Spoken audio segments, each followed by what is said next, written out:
Magandang gabi po. For our devotion for tonight, ang na-assign pong topic po sa akin ay showing grace. And the key verse is Ephesians chapter 4, verse 32. So bago po tayo magpatuloy, please allow me to read verses 31 and 32 of Ephesians chapter 4. Let all bitterness and wrath and anger and clamor and evil speaking be put away from you with all malice, and be kind one to another, tender-hearted, forgiving one another, even as God, for Christ's sake, hath forgiven you. Tayo po'y manalangin. Dakilang Diyos, mahal naming Ama, truly Lord, salamat po kami dahil tunay po, Panginoon, nagkalooban niyo po kami ng biyaya, Panginoon.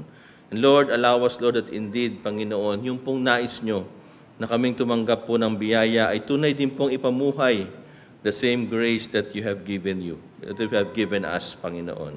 Help us, Lord, to understand your word, Panginoon. Tulungan niyo po ang inyong lingkod na maihayag lamang ito sa katotohanang nararapat. In Jesus' name, amen. So muli po, the title of our devotion for tonight is Showing Grace. And of course, tayo pong mananampalataya, hindi po kaila po sa atin ang katotohanan ng biyaya. We all know that grace is something that we don't earn. Grace is something that we receive. Grace is unmerited, and grace is always undeserved. Pero when we talk of it being shared, being showed, it isn't easy. Lalo na pag-iisipin po natin na the one that we will be loving or sharing this one is someone that is undeserving or unmerited.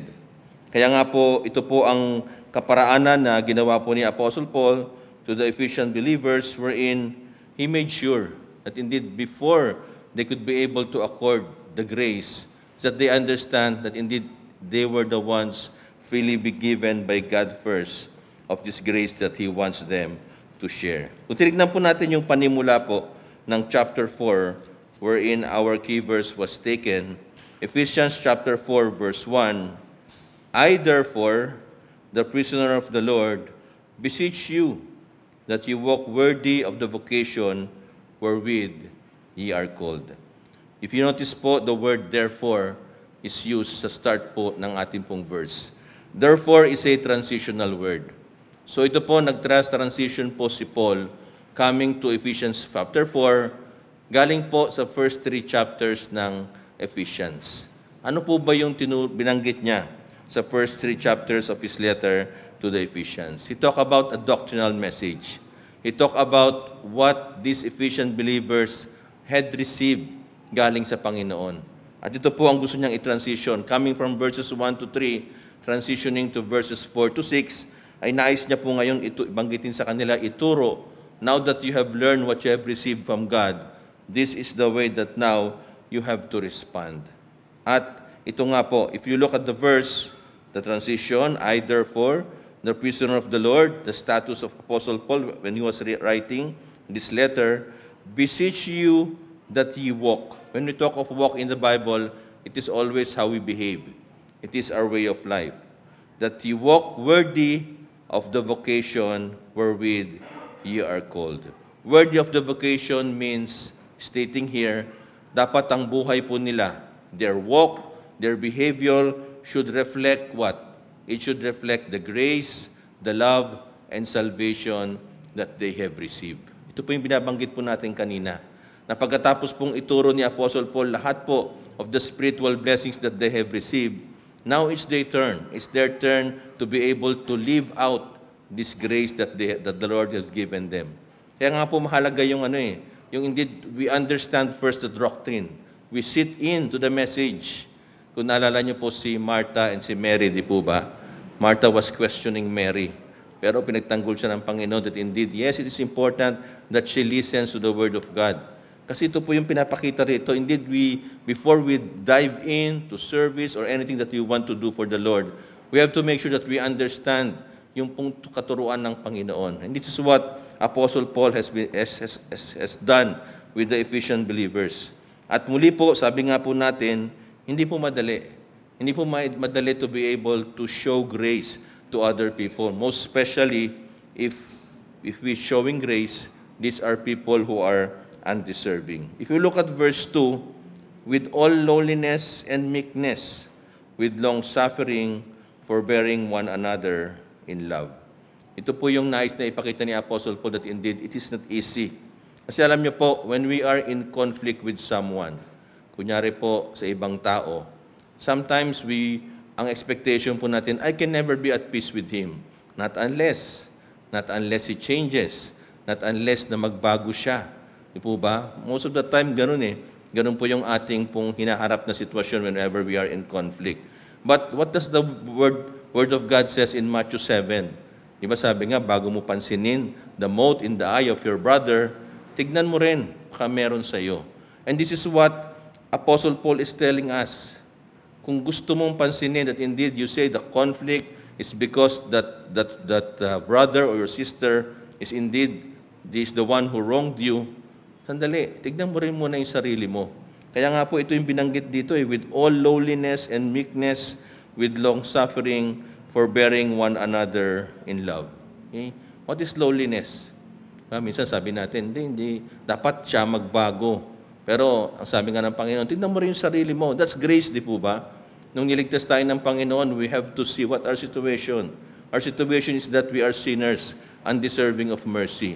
So in the same situation na maaring may tinuturo tayong tao, na maaring he wronged us, sasabihin sa atin ng Panginoon, look at yourself. Where's your humility? Kasi minsan we look at ourselves as someone, sa dami-dami ng taong i-offend mo, ako pa. Ba? Ako pa. What happens now is that we dwell in with our pride. Kaya nga sabi ni Apostle Paul, with all lowliness. Okay?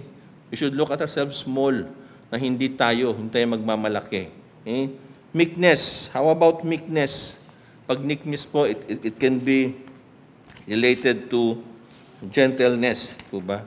Ano po ba yung makikita natin when we talk about meekness? Diba, most of the time po, we consider ourselves weak kung tayo ay gentle. Diba? Ayoko nga sabihin na hindi ako magko-confront sa kanya. Kasi he might see me as someone who is weak. Pero sa totoo lang po, di po ba? Ang tao pong gentle, ang tao pong meek, he is the one who can be considered strong. Because meekness or gentleness is an inner strength you can withhold. Ba? Yun po yung mahalaga eh. Sometimes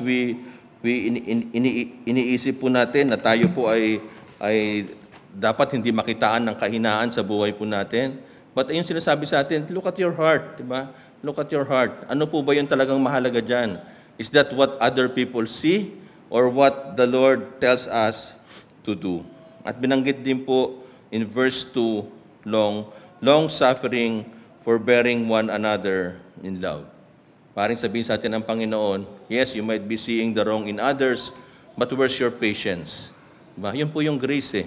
You have to look at yourself na maybe, yes, there's something wrong with others, but ikaw, are you free? Are you free from any sin? Diba? Iba karapat-dapat that indeed we could be able to bear any injury or insult instead of going to bitterness and complaint?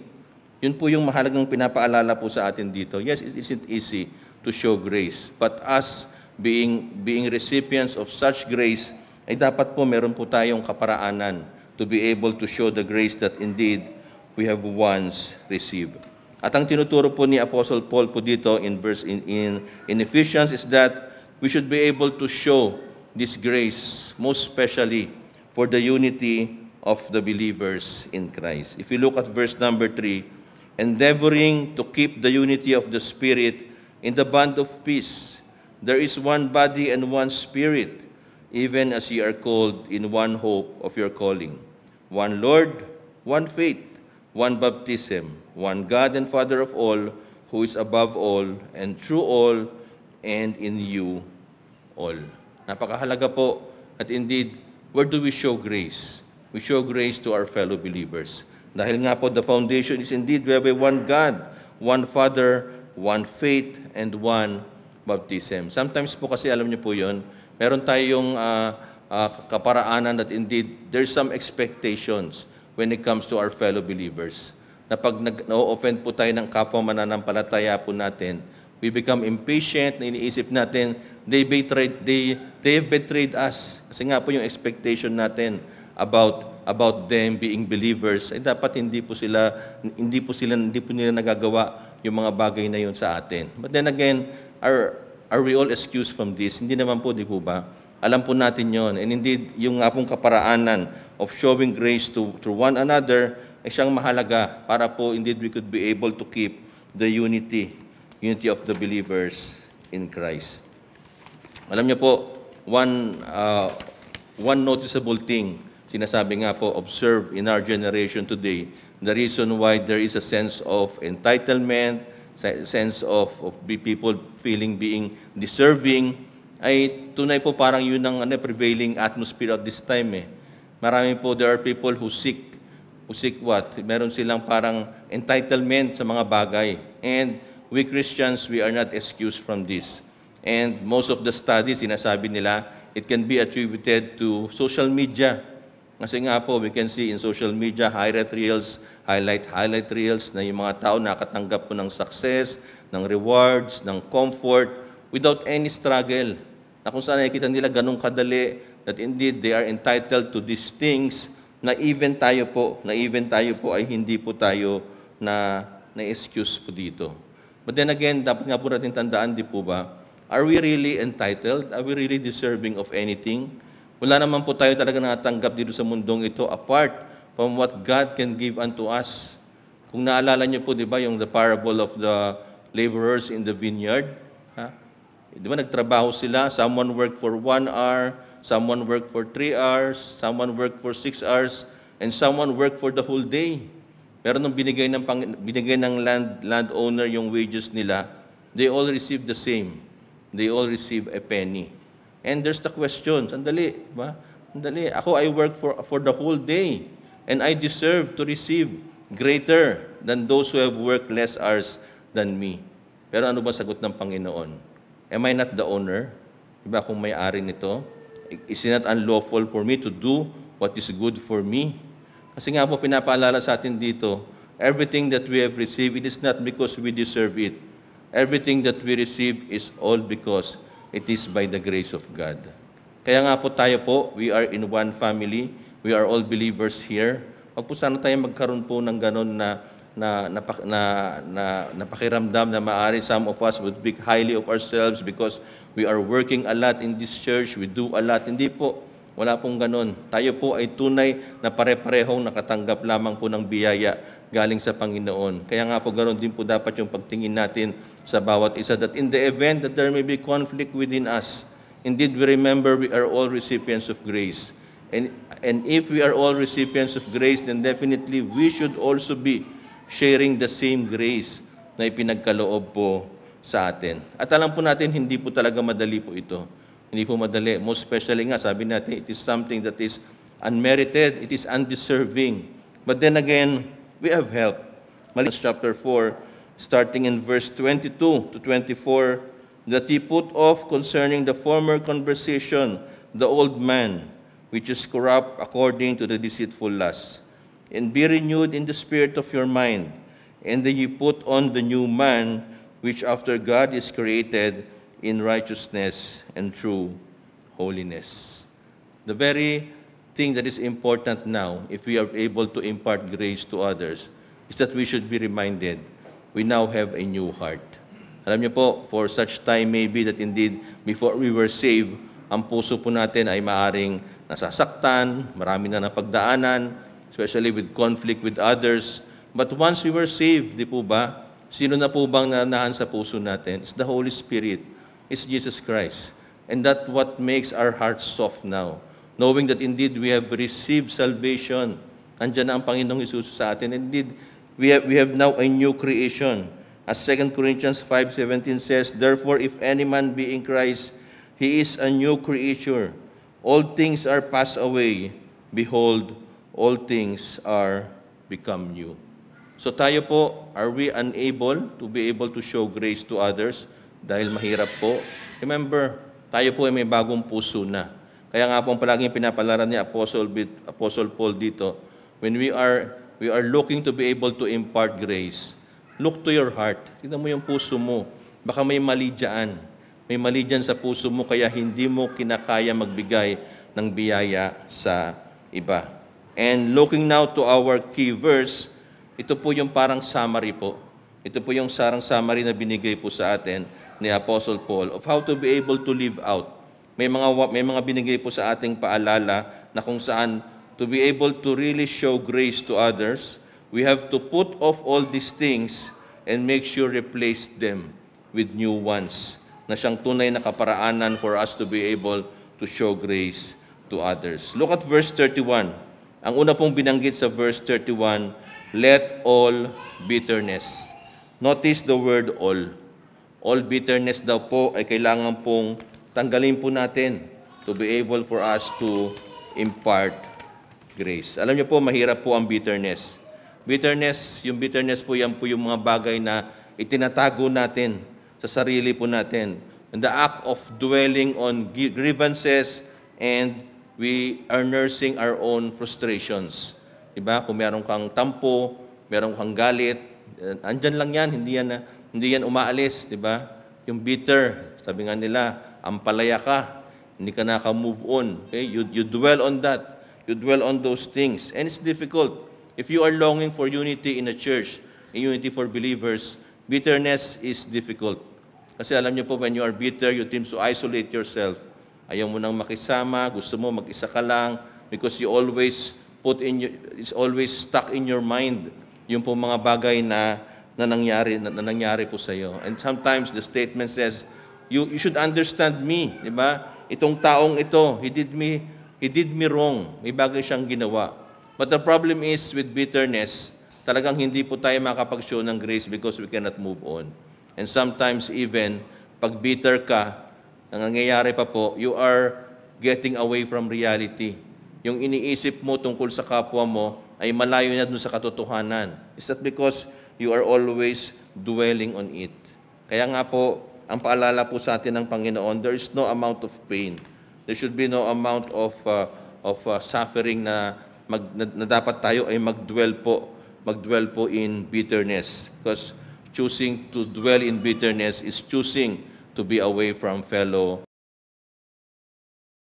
believers. So sinasabi niya ito, all bitterness, anything na tinatago mo pa dyan o anything na naka-reserve pa dyan sa puso mo, ay tanggalin mo na. Di ba, may narinig nga po tayo minsan, sabi nila, di ba, napatawag ko na siya pero ayoko pa siyang makita. Okay? That's difficult because indeed, when you say that you are forgiving, then indeed, bitterness should be the first one na dapat mong tanggalin. Kaya nga po sinasabi dito, all bitterness. At alam niyo po itong verses 31 and 32, it is Paul telling us what to remove and Paul telling us what to replace for it. And in verse 22, ang una pong binanggit doon, and be ye kind one to another. Kindness is mentioned as the one that should replace bitterness in our hearts. What is kindness? Kindness is pursuing your neighbor's good. Yun po sana. Kaya po ba natin gawin yon by the grace of God that indeed, if we are truly imparting grace, the person who has offended us, ang hanapin po natin ay ano po ay mabuti para sa kanya. When you are kind, indeed, there is always still that desire to be helpful of others. Kindness means selfless living. Kasi alam niyo po yung taong bitter, a bitter person is a selfish person. Bakit? Because he is dwelling on the hurt that he has experienced. Pero ano po sinasabi dito? If you think of kindness, it should be selfless living. If you think of others, pwede ba yun? Pwede ba natin gawin yun na kung saan even if we are offended, we look for what is good for the other people. Pwede po yun eh. Yun po yung kaparaanan na tinuturo po sa atin. That indeed, if we are able to impart grace to others, then we should be kind because we are looking for what is good to our brother. Next, ang second po ay wrath.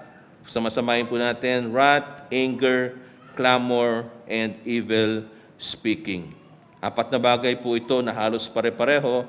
It talks about anger. Yung wrath, di po ba? Ano ba yung wrath? Something na minsan na konting bagay lang, nagre-react ka na, di ba? When you are inconvenienced, may inis ka na, di ba? Magalit ka na, something that maybe you can control at this time, but later, you cannot control at this time, but later magsusubside na. But then again, it is the product of bitterness. Kaya tayo madaling magalit is because there is something still in our hearts na kinikimkim natin. And that's wrath. How about anger? Anger, yan yung feeling na nasa loob that we keep. It's a rage. It's a rage na waiting na sumabog po sa atin. So wrath and anger, ito yung mga bagay na tinatago po natin sa puso po natin that anytime we are possibly showing all these things to other people. And how about clamor? Yung clamor po, ito yung rage, ito yung sumisigaw ka, the outcry or bursting of all your anger. Di ba? Hindi po maganda yon. This is not always good for fellow believers in a shouting match. Di po ba? It's very, parang hindi bagay, di po ba? That indeed in our rage, magsisigawan tayo, that's clamor. And how about evil speaking? Evil speaking mentioned here is slander. Sometimes we do not want confrontation. Pero ang ginagawa naman para natin, at the back of people, when we are talking, we are gossiping, sinisiraan natin ang bawat isa. Ito po yung mga bagay na pinapaalala po sa atin. Indeed, if we want to be able to show grace to other people, we should avoid doing all these things and replace them with what? Replace them with tenderness, tender-hearted. Okay? Again, it comes with the heart. Kasi ang alam niyo po, ang tao pong tender-hearted, he feels deeply for others. He cares and he responds with love rather than judgment. Diba? Ba't ba tayo nagalit? Ba't ba tayo sumisigaw? Ba't ba tayo nag-gossip? It's all because we want to respond with judgment instead of responding with love. And how can we do that? It takes a tender-heartedness na kung saan we feel deeply and we care for others. At isa pang mahalaga pong trait with being tender-hearted is compassion. Minsan po kailangan po may compassion po tayo. Unawain po natin. You know about something about the benefit of the doubt? If someone is offending us, meron tayong conflict, di po ba natin pwedeng isipin na baka mamaya, what is his burden? Baka may pinagdadaanan. What is his story? Di po ba? Di po natin alam Okay?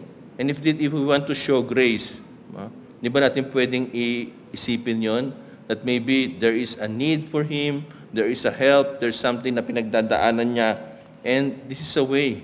This is a way for us to be a blessing unto him. And yun na nga yung sinasabi dito, we could still be able to show grace when it is very difficult. And one thing also with being tender-hearted is patience. Alam niyo po, when we say patience, it is not ignoring the wrong things, but choosing to react the right way. Diba? Andiyan naman sabi na natin may mali.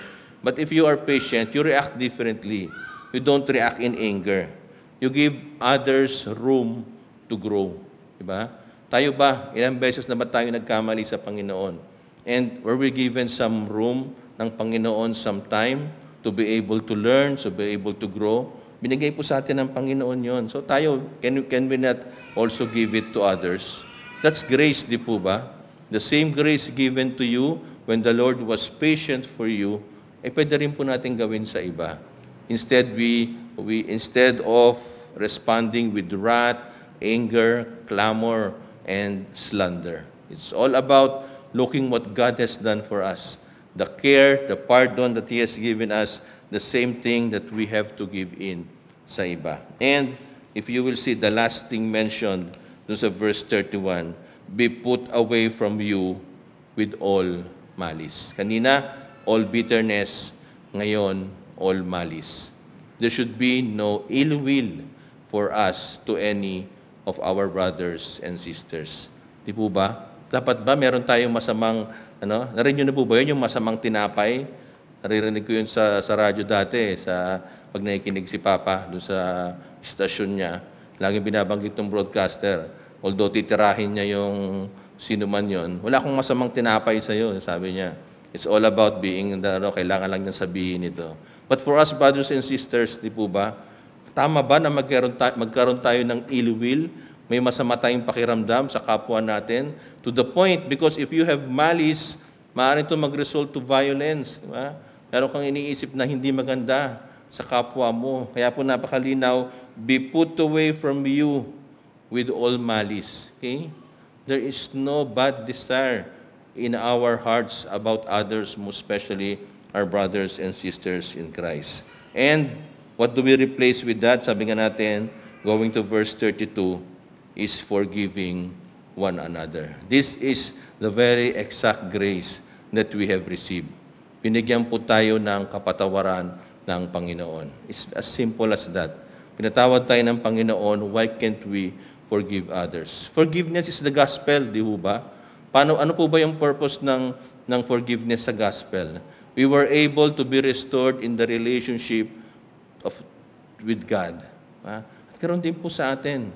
With forgiveness, we can be restored in our relationships. At tandaan po natin, if there is someone who understands forgiveness, it's God.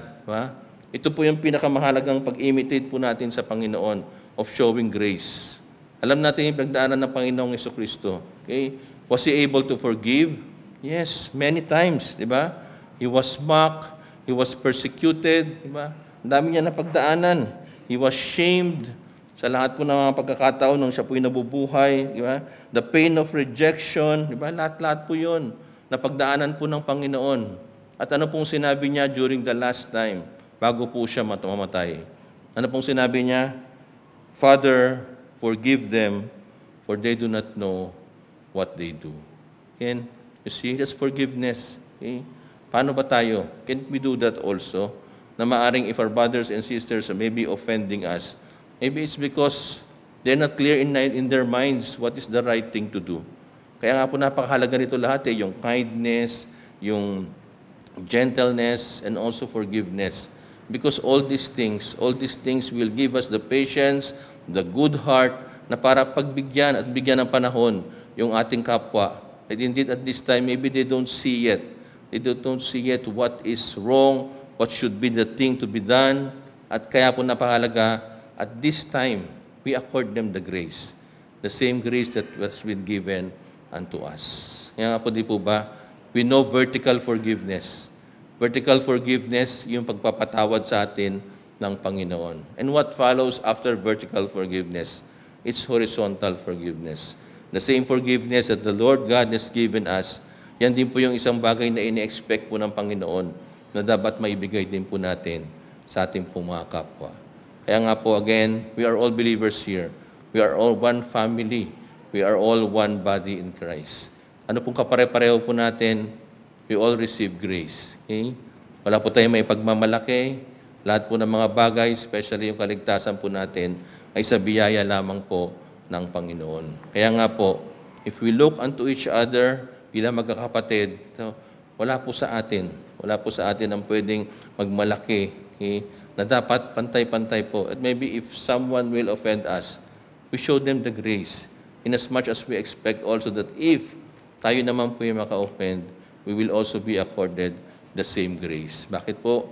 Pare-pareho po tayo nakatanggap ng kaligtasan, ng salvation, ng love, and grace. Kaya po sa buhay po natin. Kaya nga po, ano ang purpose also? Yes, we receive grace for our salvation, but God wants us also to live out grace. Isa buhay po natin, yung po natanggap po nating biyaya ng kaligtasan na hindi po karapat-dapat po sa ating lahat. Tayo po yung manalangin. Dakilang Diyos, mahal naming Ama, Panginoon, Lord, thank you, Panginoon, that indeed we are saved all through your grace, Panginoon. Hindi po kami karapat-dapat, we are undeserving of anything. But Lord, Panginoon, dahil po sa biyaya nyo, kami po, Panginoon, ay nagkaroon, Panginoon, ng kaligtasan.